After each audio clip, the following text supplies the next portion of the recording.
방금 함께 읽었고 또 함께 나눌 오늘 본문의 말씀은 매우 단호합니다. 13절에 마음의 허리를 동이고 건신하라 하는 말씀도 그렇고 15절 16절에 두 번이나 반복되는 거룩하라 하는 권면도 그렇습니다.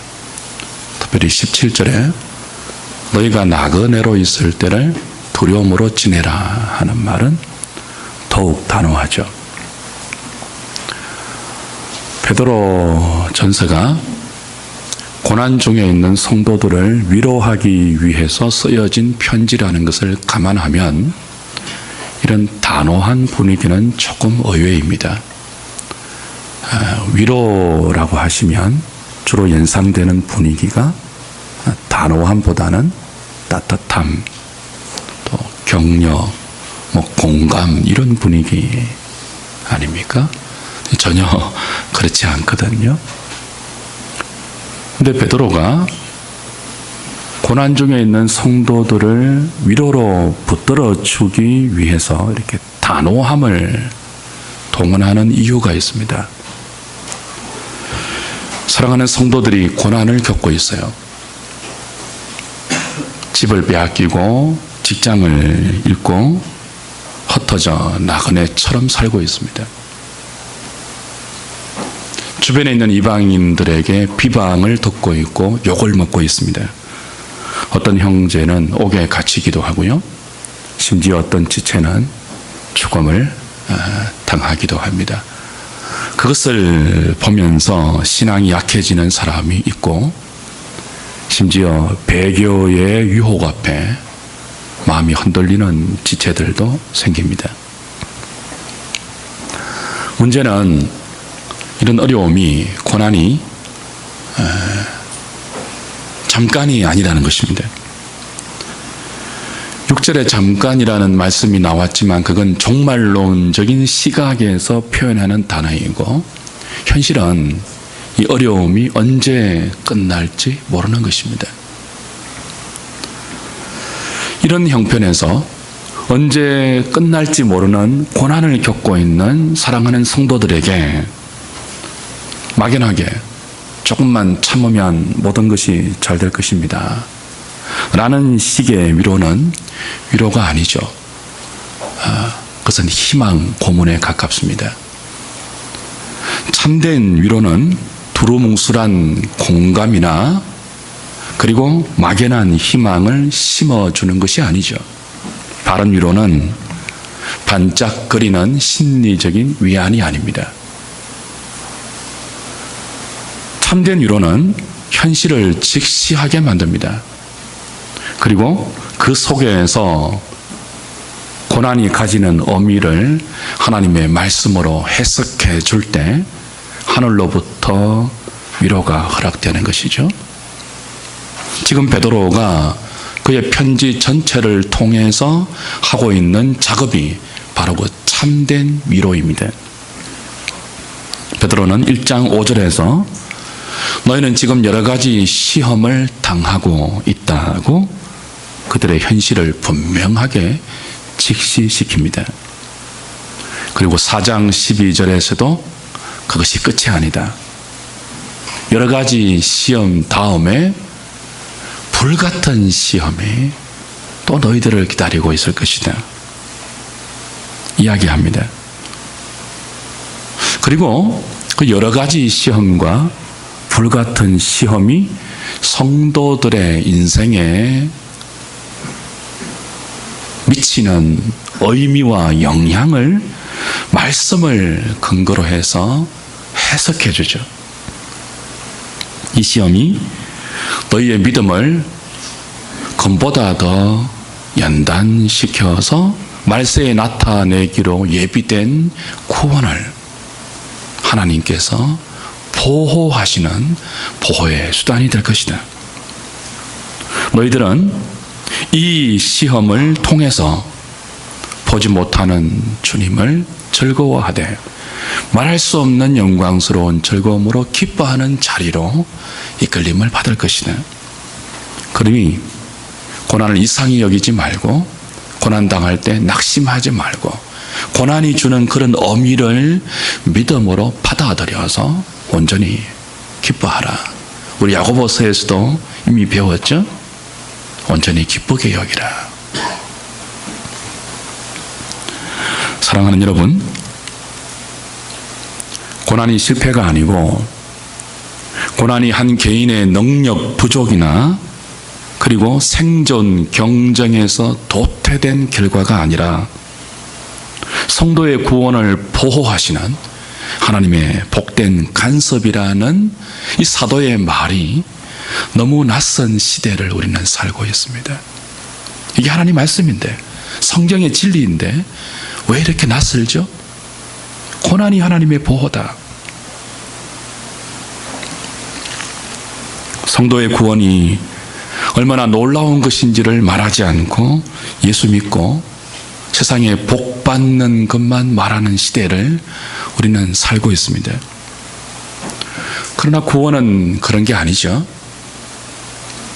하나님께서 우리에게 허락하신 구원, 주시고 있는 구원, 장차 영광 가운데 완성시켜서 우리에게 안겨주실 그 하늘의 기업이라고 사도가 설명하는 구원은 만세전에 계획된 하나님의 예정에서 출발해서 모든 신적 지혜, 신적 능력, 하나님의 사랑과 열심으로 나타나 우리 각자에게 적용된 것입니다. 이것은 구약의 선지자들과 복음 전하는 자들도 다 깨닫지 못하고 다 누리지 못한 것입니다. 심지어 하나님 가장 가까이에서 하나님의 구원 경륜에 수종 들고 있는 천사들도 구부려 살펴보기를 원할 정도로 신비스럽고 놀랍고 엄청나고 대단한 것이 지금 저와 여러분들이 그리스도 안에서 허락받고 있는 구원입니다. 그런데도 이 놀라운 구원의 여정에 부르심을 받은 교회와 성도들이 여기에 별로 관심이 없습니다. 우리가 받은 구원, 하나님께서 우리 가운데 행하고 계시는 구원, 그리스도가 장차 나타나셔서 우리에게 가져다 주실 그 복된 구원에 대해서 교회와 성도들이 소망을 두지 않습니다. 오직 더 많은 복을 예수로 누리는 데만 마음이 다 빼앗겨 있는 시대이죠. 아니, 그건 이 시대만 그런 것이 아닙니다. 교회 가운데 하나님의 부흥이 허락된 시대 외에는 모든 시대가 그랬습니다. 우리에게 있는 죄의 본성과 그로 인한 허망함이 그렇게 크고 높고 깊고 넓습니다. 하나님의 은혜만 큰 것이 아니고 우리의 죄성의 깊이도 그렇게 깊습니다. 그대로 두면 은혜로 받은 구원을 우리는 금방 발로 차버리고 썩고 더럽고 쇠하여질 세상 것들에 다시 온통 마음이 빼앗기는 존재들입니다. 은혜로 구원을 받았음에도 그렇습니다. 이런 우리에게 필요한 것이 무엇일까요? 여러 가지 시험입니다. 고난이죠. 시대에 따라 각자의 상황에 따라 형태는 다르지만 하나님이 허락하시는 여러 가지 시험은 우리의 마음을 헛된 것에서 돌이켜 하나님이 주신 구원의 산 소망에 주목하게 하는 하나님의 간섭이며 하나님의 복된 지혜입니다. 그래서 성도는 원치 않는 고난을 만날 때 그 고난 속에서 힘겨운 삶의 걸음을 옮길 때, 아, 내가 지금 하나님의 손에 붙잡혀 이 복된 구원의 완성을 향하여 걸어가고 있는 중이구나 하는 사실을 깨달아야 합니다. 그래서 고난 중에 낙심하지 말고 더 믿음의 걸음을 단단히 해야 합니다. 사도의 위로가 따뜻한 분위기가 아니고 단호한 분위기로 이어지는 이유가 여기에 있습니다. 단호하지 않으면요, 고난 중에 있는 성도들을 붙들어 주는데, 단호하지 않으면 고난 때문에 부르심의 소망을 잊어버리고 나약해져서 이 복된 믿음의 여정을 너선히 할 가능성이 있기 때문이죠. 그런 시각을 가지고 다시 본문 한번 보십시오. 13절 같이 읽어볼까요? 시작.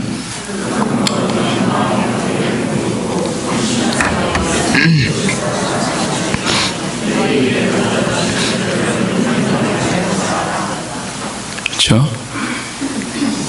왜 이렇게 단호하게 말하는지 베드로의 마음이 느껴지십니까? 구원은 이동입니다. 어디에 빠진 사람을 건진다 하는 정도가 아니고요, 건져내어서 다른 데로 이동시키는 것이 구원입니다. 구원이 이동이라고 할 때 이 이동은 장소적인 이동, 지리적인 이동이 아니죠. 마음의 이동, 영적인 이동, 가치관의 이동입니다. 구약의 출애굽 사건이 애굽에 있던 이스라엘을 단지 가나안으로 옮겨놓은 정도가 아니고 애굽의 종되었던 그들의 노예의 근성을 버리고 하나님의 말씀이 인도하는 새로운 삶의 가치관으로, 하나님 말씀에 순종하는 순종의 사람으로 그 삶 자체가 이동되는 것인 것처럼 말입니다. 구원은 뭐라고요? 이동입니다. 이동. 가치관의 이동이에요. 영적인 이동이에요. 세상 복을 받지 못한 상태에서 세상 복을 받는 상태로 이동이 아닙니다. 이전보다 더 많은 복을 누리는 상태로의 이동도 아닙니다. 저와 여러분들이 구원받았다고 하면서 여전히 세상에서 누가 잘 되나, 어떻게 하면 더 편안해질 수 있는가라는 차원으로 우리의 신앙을 이해하고 우리의 삶을 바라본다면, 그리고 거기에서 벗어나지 못한다면 하나님의 구원을 전혀 이해하지 못하는 거예요. 이해하지 못하는 정도가 아니고 하나님의 구원에 역행하는 거죠. 베드로는 썩고 더럽고 쇠하여질 이 세상을 지나 썩지 않고 더럽지 않고 쇠하지 않을 영광스러운 나라로 이동하도록 부름받은 성도들이 고난 때문에 그 복된 이동의 발걸음이 약해질까봐, 방해받을까봐, 중단될까봐 노심초사하면서 그들의 복된 이동의 발걸음이 계속 고난 중에도 유지될 수 있도록 단호하게 위로하는 거죠. 단호하게 붙드는 거죠. 너희 마음의 허리를 동이라, 건신하라. 이전에 너희들이 구원받지 못할 때 줬던 사욕을 쫓지 말고 모든 행실에 거룩한 자가 되라. 하나님이 거룩하니 너희도 거룩하라고 하신 말씀처럼 거룩하라.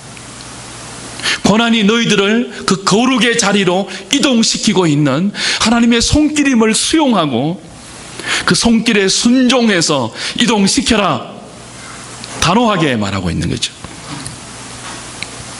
주 안에 사랑하는 여러분, 마음의 허리를 동이고 저와 여러분들이 건신해서 온전히 소망해야 할, 온전히 바라야 할 것이 무엇이겠습니까? 다시 말씀드립니다. 이전보다 잘 되는 것이 아닙니다. 이전보다 건강해지는 것이 아닙니다. 그게 왜 필요 없겠습니까? 많은 그것이 기독교의 핵심이 아닙니다.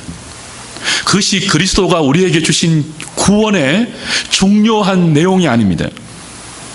더 유명해지고 더 편안해지고 더 행복해지는 것, 수많은 사람들이 꿈꾸는 로망이죠. 그러나 사랑하는 여러분, 예수 그리스도가 십자가에 피 흘려 죽으신 이유는 거기에 있지 않습니다. 여러분, 상식이 있으시다면 생각해 보십시오. 여러분, 이성이 건전하다면 생각해 보십시오. 우리를 단지 이전보다 더 잘되게 하시려고 예수님이 하늘 보좌를 버리고 이 땅에 오셔서 십자가에 돌아가셨겠습니까? 여러분을 더 편안하게 만드시려고 예수님이 이 땅에 오셔서 조롱과 수욕과 모욕과 수치와 비참함과 참담함을 온 몸과 영혼으로 받아내셨겠습니까? 단지 우리가 더 잘되는 목적을 위해서 말입니다. 그건 쉬운 것입니다. 우리를 더 부자되게 하고 우리를 더 잘 살게 하고 우리를 더 건강하게 만드시고 우리를 더 편안하게 만드시는 것은 쉬운 일이에요. 말씀 한마디로 할 수 있는 것이죠. 그리스도가 십자가의 보배로운 피를 다 흘리셔서 하나님의 뜻에 복종하신 것은 그 정도가 아니죠. 아버지가 아들을 버린 이유도 그 정도가 아니죠. 성부와 성자가 합심해서 성령을 보내신 것도 저와 여러분들을 더 잘 살게 하기 위해서가 아닙니다. 성령이 오신 이유가 그게 아니에요. 건전한 이성을 가지고 있으면 금방 이해할 수 있는 것을 왜 그렇게 이해를 못하죠? 처음부터 마지막까지 복을 받으려고만 하죠. 오늘 18절 19절 말씀을 보십시오. 너희가 알거니와 너희 조상이 물려준 헛된 행실에서 대속함을 받은 것은 은이나 금같이 없어질 것으로 된 것이 아니고 오직 흠없고 점없는 어린 양 같은 그리스도의 보배로운 피로 된 것이니라. 흠없고 점없는 어린 양 예수 그리스도의 보배로운 피가 저와 여러분들을 위해서 십자가에서 쏟아진 것은 무엇 때문입니까? 너희가 알거니와 너희 조상이 물려준 헛된 행실에서 대속받기 위해서다. 그걸 위해 아들이 죽으셨습니다. 그걸 위해 아버지가 아들을 버리셨습니다. 그걸 위해 아버지와 아들이 성령을 보내셨습니다.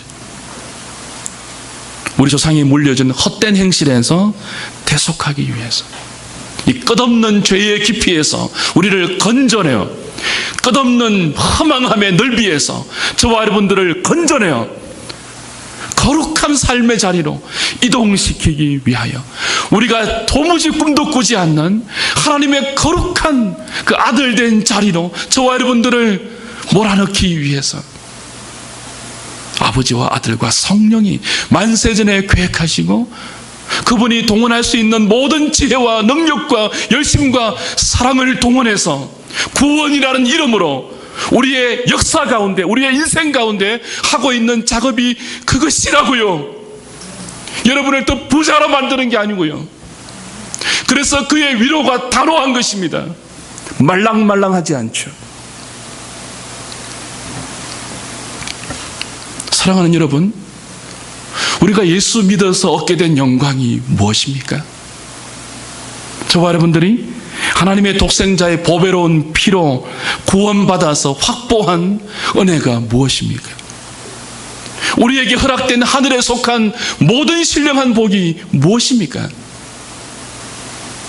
에베소서 1장 3절, 4절, 5절, 6절 확인합시다. 에베소서 1장 3절부터입니다.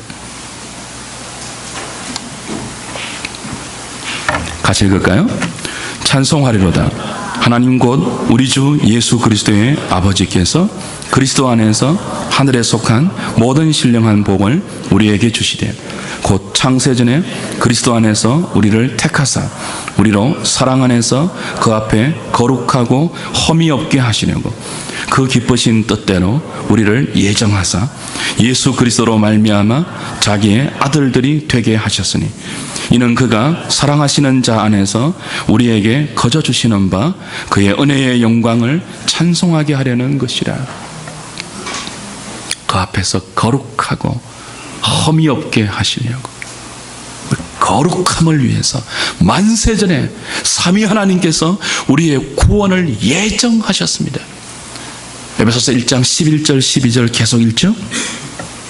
모든 일을 그의 뜻의 결정대로 일하시는 이의 계획을 따라 우리가 예정을 입어 그 안에서 기업이 되었으니 이는 우리가 그리스도 안에서 전부터 바라던 그의 영광의 찬송이 되게 하려 하심이라.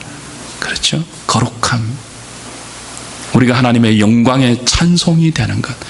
하나님께 영광을 돌리는 정도가 아니에요. 저와 여러분들이 하나님께 영광을 돌리는 정도가 아니고 저와 여러분 자체가 영광의 찬송이 되는 거예요. 그의 사랑 앞에서 점도 없이 험도 없이 거룩하게 되는 것. 하나님을 온전히 사랑하는 것.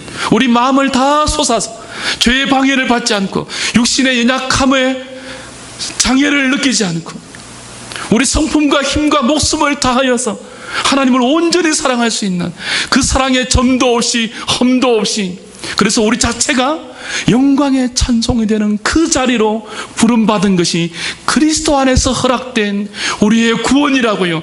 천사들이 고개를 구부려서 살펴보기를 원하는 구원이 그것이라고요. 여러분이 더 부자 되는 것 말고 하나님의 아들이 그것을 위해서 십자가에 달리셨습니다. 허망한 우리를 건져내어 거룩함의 자리로 이동시키기 위하여 보배로운 피를 다 쏟아내어 주셔서 골고다 해골 같은 우리의 인생의 머리 위에 보혈을 흘려주신 것입니다. 해골이 생명이 될 수 있도록.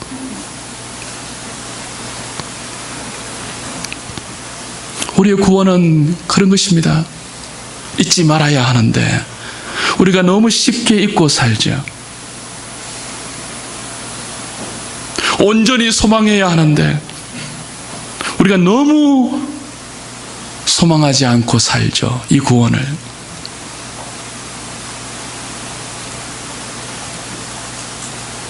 우리의 발걸음이 거룩을 향하여 옮겨져야 하는데 우린 여전히 구원받기 이전에 쫓던 자기 사욕을 쫓아 우리의 인생의 발걸음을 힘겹게 오늘도 욕망을 향하여 떼어놓고 있죠.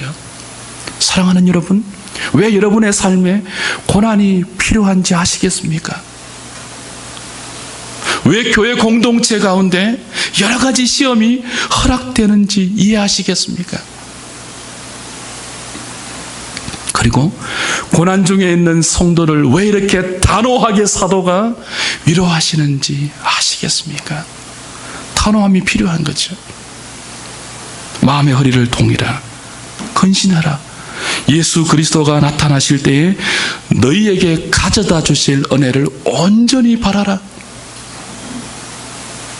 전에 알지 못할 때에 따르던 사욕을 본받지 말고 모든 행실에 거룩한 자가 되라. 아버지가 거룩하니 너희도 거룩하라고 하셨지 않은가요? 이걸 안 하면 기독교는 빛과 소금이 아닙니다. 이걸 안 하면요, 세상과 똑같은 욕망을 갖고 똑같은 소원을 가지고 있는데 거기에 주 예수 그리스도의 이름으로 기도까지 하면서 그걸 이루려고 하면 기독교는 가장 질 나쁜 종교가 되는 것입니다. 가장 품격이 떨어지는 저질스러운 종교가 되는 거예요. 그리스도의 보혈로 죄사함을 받고도 어리석고 헛된 세상의 욕망에서 빠져나올 생각을 안 한다면, 이동할 생각을 안 한다면 여러분 잘못되어도 한참 잘못된 것입니다.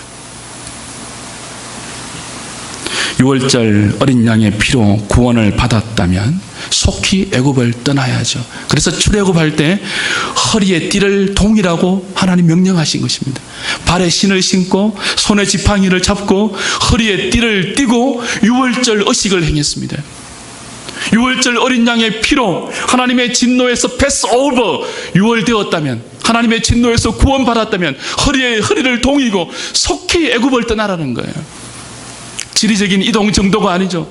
그 애굽의 노예 근성을 벗어버리고 하나님이 새롭게 인도하시는 말씀을 쫓아 사는 언약 백성의 삶으로 속히 떠나라는 거예요. 약속의 땅으로. 주 안에 사랑하는 여러분, 거룩함은 구별됨입니다. 구별됨은 다른 것이에요. 모든 행실에 거룩한 자가 되라. 그러므로 거룩한 자가 되라. 다르게 살라는 거죠. 달라지라는 거죠. 이동하라는 것입니다. 예수 믿고 이전보다 잘 되는 것이 교회가 말할 수 있는 전부라면 세상과 교회가 무엇이 다르겠습니까? 오늘날 시대는 거룩함을 좋아하지 않죠. 거룩함이라는 성경의 가장 핵심 주제가 우리의 입에서 더 이상 회자되지 않죠. 우리의 설교 가운데, 우리의 토론 가운데, 우리의 목표 가운데 거룩함이 상실되고 있죠. 그러나 하나님 말씀하십니다. 거룩하라. 모든 행실에 거룩하라. 이 거룩하라는 말씀은 완료형 분사예요. 한두 번 달라지는 것이 아니고, 그리스도가 다시 나타나실 때에 너희에게 가져다 주실 그 온전한 하늘의 기업을 너희의 기업으로 얻을 때까지 온전히 바라면서 매일매일 달라져야 하는, 매일매일 이동시켜야 하는 하나님의 단호한 분부이죠. 열심히 사는 것이 전부가 아닌 것 압니다.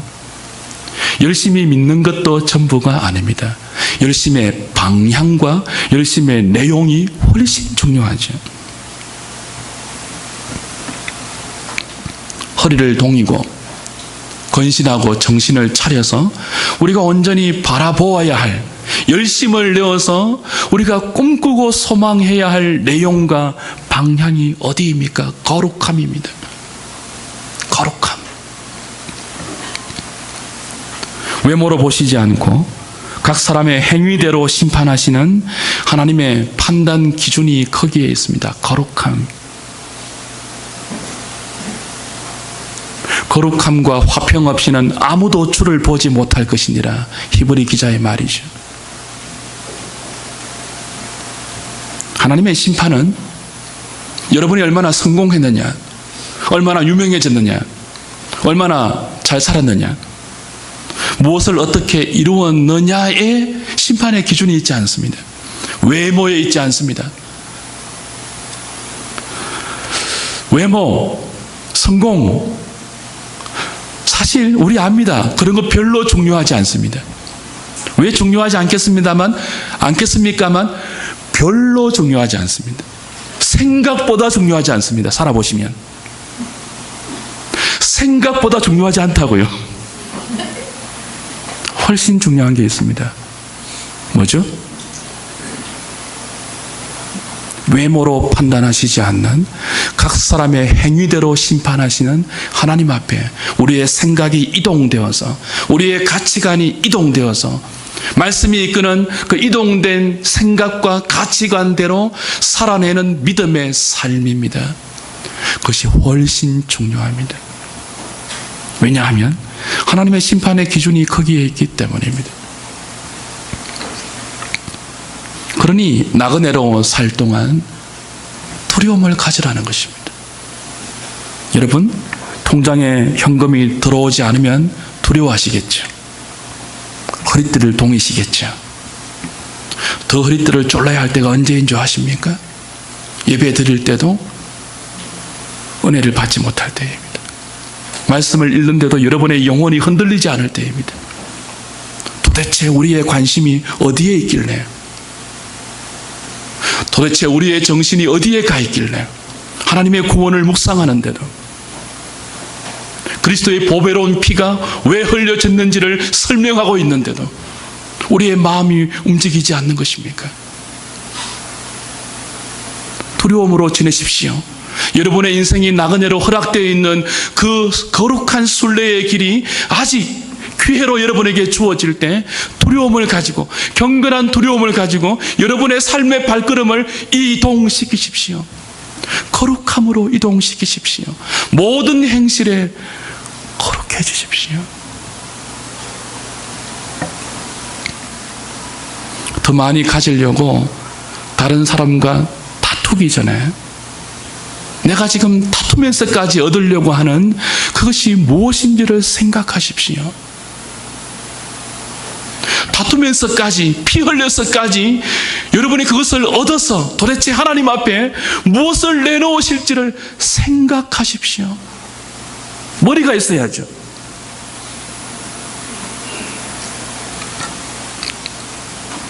위에서 부르신 부르심의 소망이 무엇인지, 그것을 위해서 삼위 하나님께서 쏟아부으신 열심과 희생과 사랑과 능력과 지혜가 무엇인지를 확인하고, 지금도 저와 여러분들을 하나님께서 어떻게 보호하고 계시는지를 생각하시고 모든 행실에 거룩한 자가 되기를 힘쓰는 저와 여러분 되기를 바랍니다. 한 왕이 외출할 때마다 발에 먼지가 묻고 길가에 돌멩이가 발에 치이는 것이 너무 화가 났습니다. 그래서 신하들에게 명령했죠. 내가 다니는 모든 길에 쇠가죽을 깔아라. 내 발에 먼지가 묻지 않도록, 내 발에 길가에 돌멩이가 치이지 않도록 내가 다닐 수 있는 모든 길에 쇠가죽을 깔아라. 신하들이 고민이죠. 어떻게 모든 길에 쇠가죽을 다 깔 수가 있습니까? 그때 한 지혜자가 왕에게 제안합니다. 왕이요, 세상의 모든 길을 쇠가죽으로 다 깔 수는 없습니다. 소를 다 잡아도 그것은 불가능합니다. 그러나 폐하의 발에 먼지를 묻히지 않고, 폐하가 길을 갈 때도 폐하의 발에 돌멩이가 치이지 않도록 할 방법은 있습니다. 세상의 땅을 쇠가죽으로 덮을 것이 아니라 폐하의 발을 쇠가죽으로 덮어서서, 그렇게 해서 구두가 탄생되었다는 믿거나 말거나의 일화가 있습니다. 거룩함은 구별됨이고 달라짐이죠. 하나님은 세상을 변화시키기 전에 저와 여러분들이 달라지라고 요구하십니다. 세상의 길을 쇠가죽으로 다 덮기 전에 우리의 발에 쇠가죽을 입히면 되는 것입니다. 우리가 달라져야죠. 한두 번이 아니고 모든 행실 속에서 하나님의 사람으로 구비될 수 있도록 계속 달라지고 계속 변화되는 과정을 살라고 하십니다. 그러므로 너희는 모든 행실에 거룩한 자가 되라.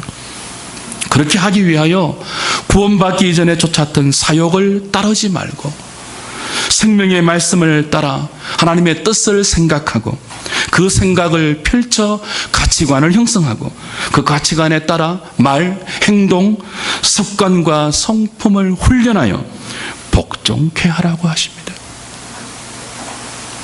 세상을 쫓아 세상의 형상을 따라 변질되는 것이 아니라 예수 그리스도의 형상을 따라 의와 진리의 거룩하심으로 지으심을 받은 새 사람들답게 무엇을 먹을까, 무엇을 입을까, 무엇을 마실까 염려하지 마시고 먼저 그의 나라와 그의 의를 구하십시오. 우리에게 무엇이 있어야 할지를 아시는 우리의 전부께서 여러분의 필요를, 우리의 필요를 참되게 채우실 것입니다.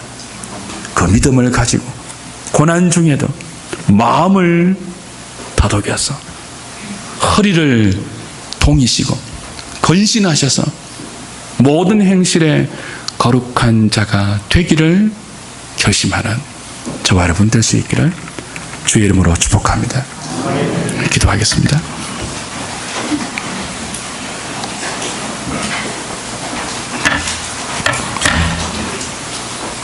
우리를 불쌍히 보셔서 허망한 대로 내버려 두시지 않고 종종 다양한 형태의 삶의 고난을 허락하셔서 정신을 차리게 하시고 다시 바라야 할 부르심의 소망을 바라게 하시고 마음의 허리를 동이게 하시고 건신하게 하시니 감사합니다. 하나님, 세상을 변화시키기 전에 우리의 생각을 이동시키고 가치관을 다르게 하고 꿈꾸는 것을 달리하고 그 꿈을 펼쳐내는 삶의 방식을 바꾸어 가라는 주님의 말씀을 진리로 받습니다. 허락받은 삶의 현장에 돌아가서 이 말씀 끌어안게 하시고 이 말씀으로 다시 마음의 허리를 동이게 하셔서 세상이 우리를 부추기는 그 허황된 부추김에 이리저리 춤추지 말게 하시고 하나님 말씀에 우리의 삶을 붙들어 메워서 거룩함에 순종하는 은혜를 더하여 주시옵소서. 예수님의 이름으로 기도하옵나이다. 아멘.